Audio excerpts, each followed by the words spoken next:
Gracias, León, muchísimas gracias. Un saludo a toda la mesa, a todos ustedes. Lo primero que quiero resaltar es esto. Yo creo que las noticias que salieron de La Habana la semana pasada son unas excelentes noticias. Eso hay que señalarlo con toda claridad. Porque, en resumen, esas noticias lo que hacen es, de una parte, acercarnos al momento en el cual la ONU, el Consejo de Seguridad de las Naciones Unidas, va a destruir las armas de las FARC, las armas de la ilegalidad. O sea, se aclaró ya qué quería decir la palabra dejación, que tanta preocupación causó. Dejación de armas, en este caso quiere decir que la ONU coge las armas y las destruye. Y eso pues es de una importancia inmensa, porque además va pegado de otra. Es que las FARC cambian su decisión política de hace medio siglo de irse a la lucha armada por la decisión política de salirse de la lucha armada y de reconocer el monopolio del Estado sobre la fuerza, que no habrá partidos políticos con brazo armado, que renuncian a la tesis de la combinación de todas las formas de lucha. O sea que estamos hablando de un cambio realmente muy importante en los últimos 50 años. En este sentido, las cosas apuntan a que esto sea el fin de una guerra, de una lucha armada, que el padre Francisco de Rullo creo que ha resumido en una frase excelente. Dice Francisco de Rullo: la guerra no cambió nada e hizo todo peor. Luego, la noticia es excelente. Quedan otros asuntos. Bueno, ¿qué tanto, además de estos cambios que se derivan del reintegro de las FARC a la vida civil y todo lo que he mencionado, además, qué más cambios va a haber en Colombia? ¿Qué más va a cambiar? Yo en esto no me hago ninguna ilusión. Yo creo que el país va a seguir siendo muy parecido, muy semejante a como hoy es.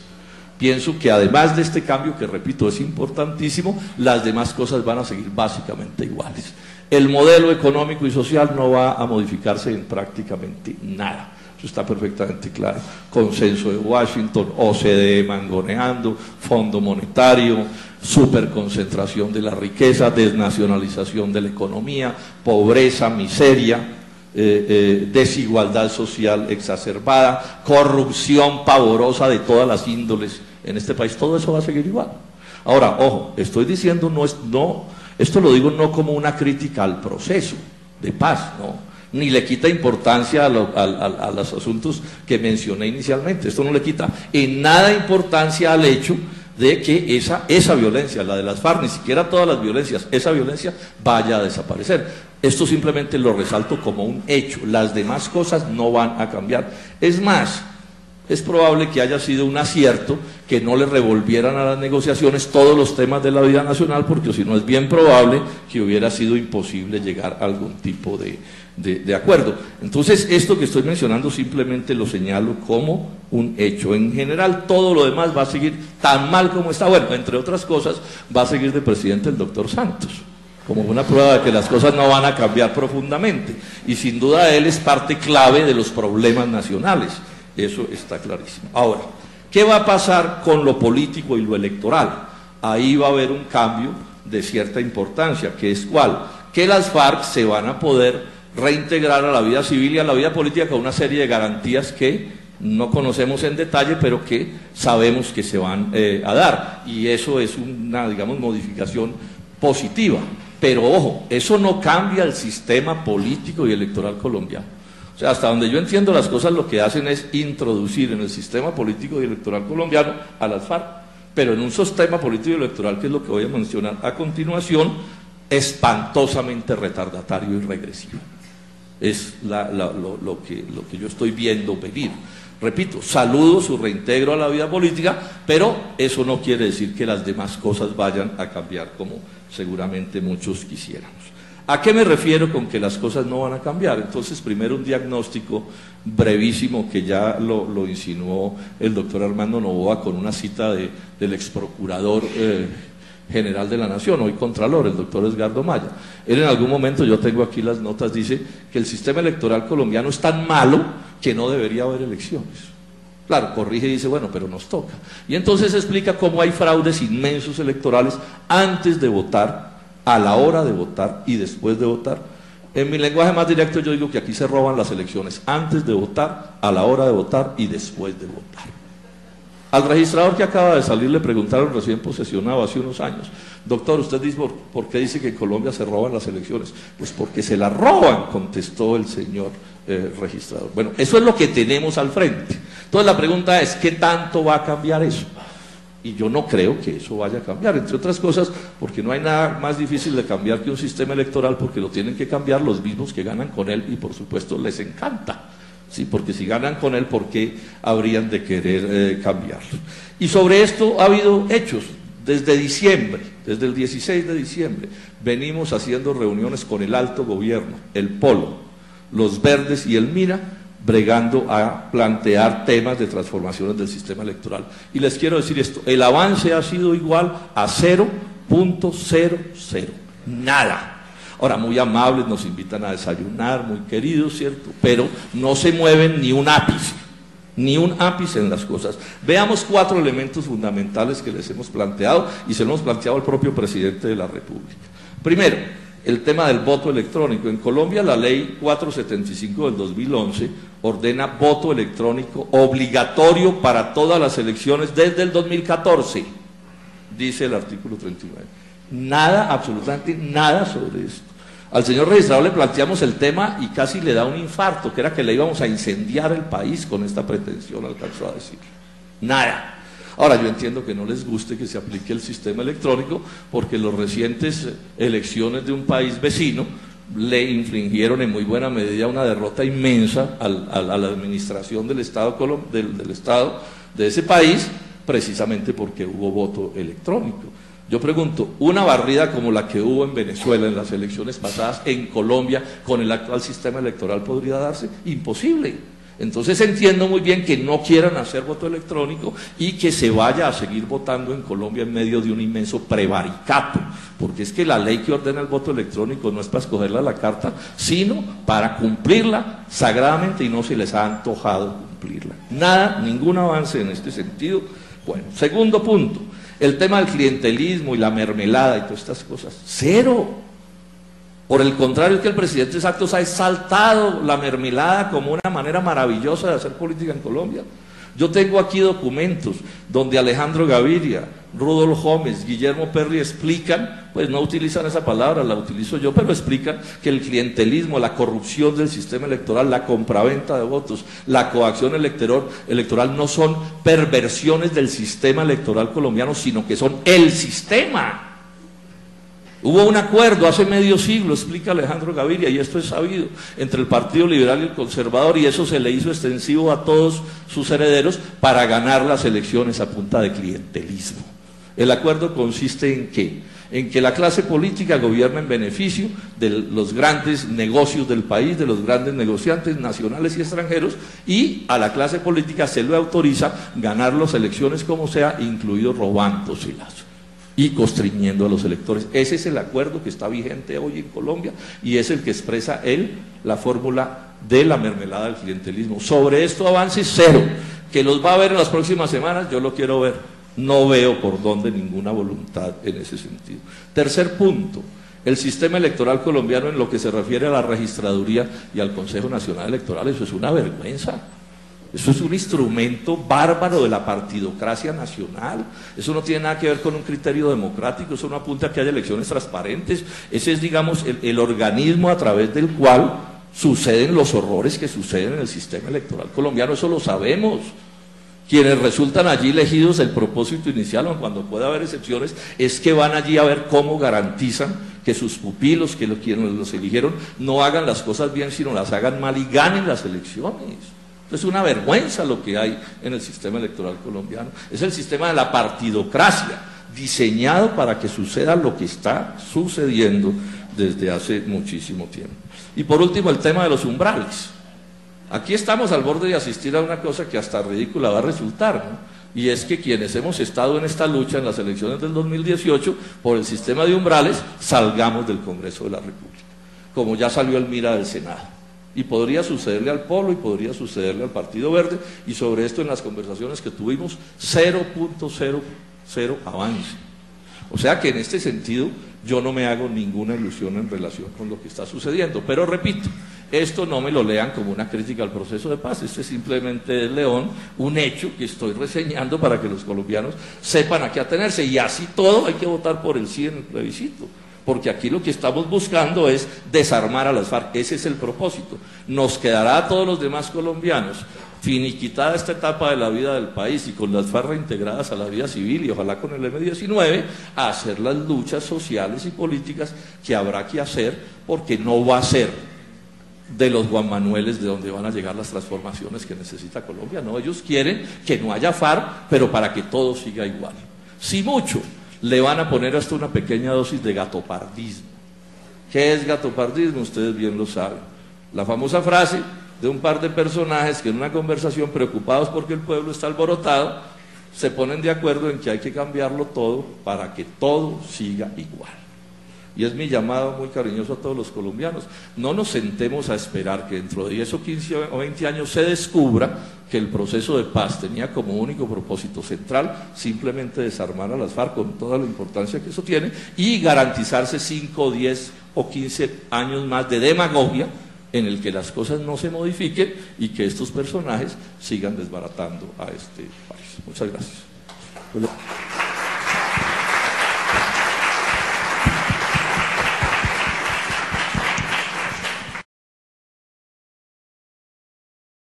Bueno, frente a la propuesta de Ariel, lo que es claro, y en eso el gobierno lo ha dicho en reiteradas ocasiones, lo que busca, entre otras cosas, todo este proceso es la transición de las FARC como movimiento armado a movimiento político.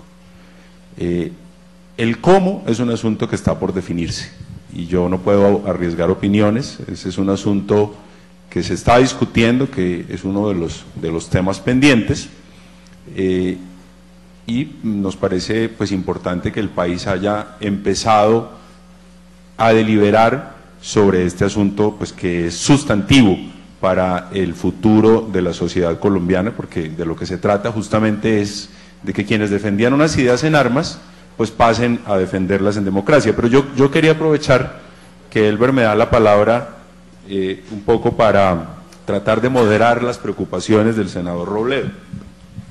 Aquí en mis manos tengo el texto de los acuerdos parciales, y uno de esos es el acuerdo del punto 2 que tiene que ver con la participación en política.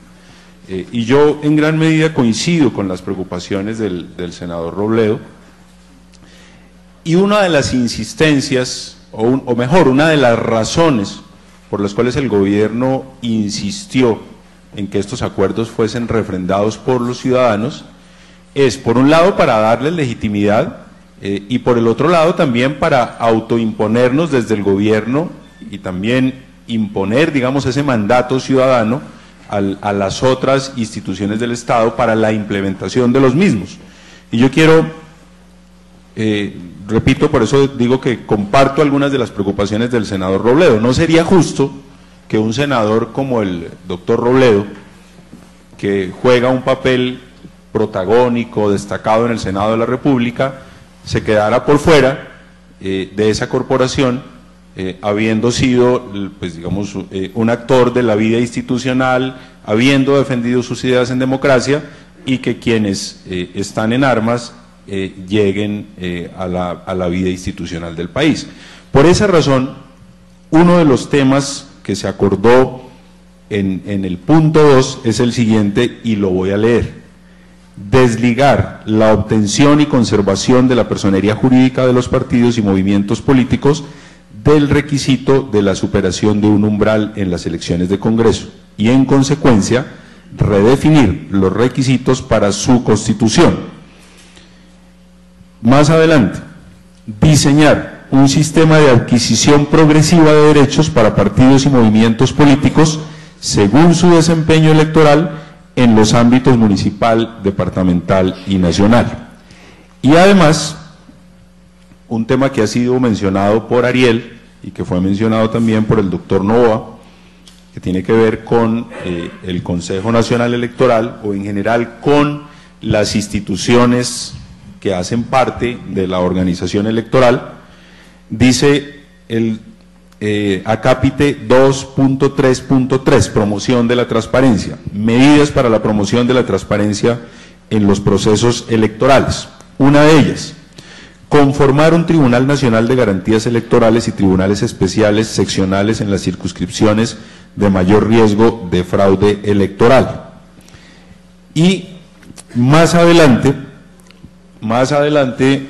doctor Novoa, apoyar la implementación de medios electrónicos en los procesos electorales con garantías de transparencia. Por supuesto, el voto electrónico, como ellos lo han señalado, ya es un mandato legal, pero es un mandato que no se ha desarrollado, que tiene que desarrollarse, pero un poco lo que quisiera destacar, creo que ya lo dije al inicio de esta segunda intervención mía, es que estos acuerdos, una vez refrendados, serán un mandato ciudadano y serán acuerdos que podrán implementarse a través del fast track, del procedimiento legislativo especial.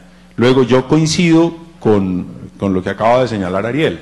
Esta es una oportunidad realmente histórica para hacer verdaderas y profundas reformas al sistema electoral. Y hay temas todavía pendientes en La Habana, digamos, mecánicos para empezar a discutir algunas de las ideas concretas. No se ha conformado, no se han anunciado todavía los acuerdos en materia de la misión electoral, todavía no tenemos el nombre de los delegados de la mesa de conversaciones para la comisión de los partidos políticos. Sin embargo, hemos venido ya alistándonos. El senador Robledo decía con toda razón, no hemos avanzado, y yo quisiera pensar que no hemos avanzado en los textos concretos, pero sí, ya, senador, existen varios equipos de trabajo. El Polo Democrático, su partido, por fortuna, ha venido asistiendo a estas deliberaciones. Debe estar en este momento en el Congreso de la República el vocero del Polo Democrático en el trabajo, digamos, ya de carpintería legislativa, si se me permite el término, que es ya la elaboración de textos, de tal manera que durante todos estos días vamos a estar concentrados y seguramente seguiremos asistiendo a eventos como este, en el que escucharemos opiniones sobre estos temas que, claro, interesan a los actores políticos, pero sin lugar a dudas interesan también a los actores de la sociedad civil. Bueno, el doctor Robledo estaba ahí como amenazando con una réplica. Sí, yo quiero hacer este comentario. Bueno, al final, pues, hacer futurología, pues siempre tiene la dificultad de que nadie la puede hacer, digamos, perfecta, y entonces habrá que esperar qué termina sucediendo. Pero sí menciono esto, en esas conversaciones que les comenté que alcanzamos a hacer con el gobierno nos explicó esto, que en los acuerdos estos políticos, que en lo que tenía que ver con las FARC, era un acuerdo entre el gobierno y las FARC y nadie se metía. O sea, ellos tomaban, digamos, sus acuerdos.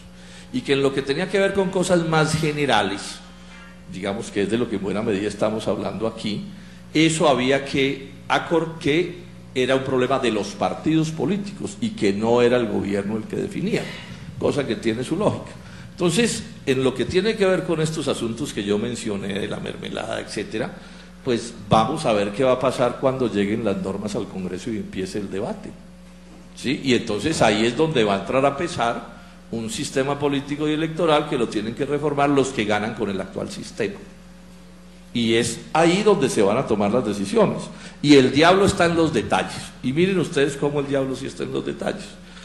3 comentarios a lo dicho por el doctor Rivera, que suena bien, pero sus limitaciones son inmensas. Por ejemplo, que en el Acuerdo de La Habana se plantea que las personalidades jurídicas ya no estarían atadas a pasar el umbral. Pero eso no quiere decir que usted no pueda salir del Senado así se quede con personalidad jurídica. Son dos cosas completamente distintas. O sea, el día de mañana, de acuerdo con lo pactado, puede suceder que un partido cualquiera salga del Senado, pero se mantenga vivo legalmente. Pero nosotros estamos hablando es de estar en el Congreso, o sea, eso no está resuelto en lo que acabamos de leer.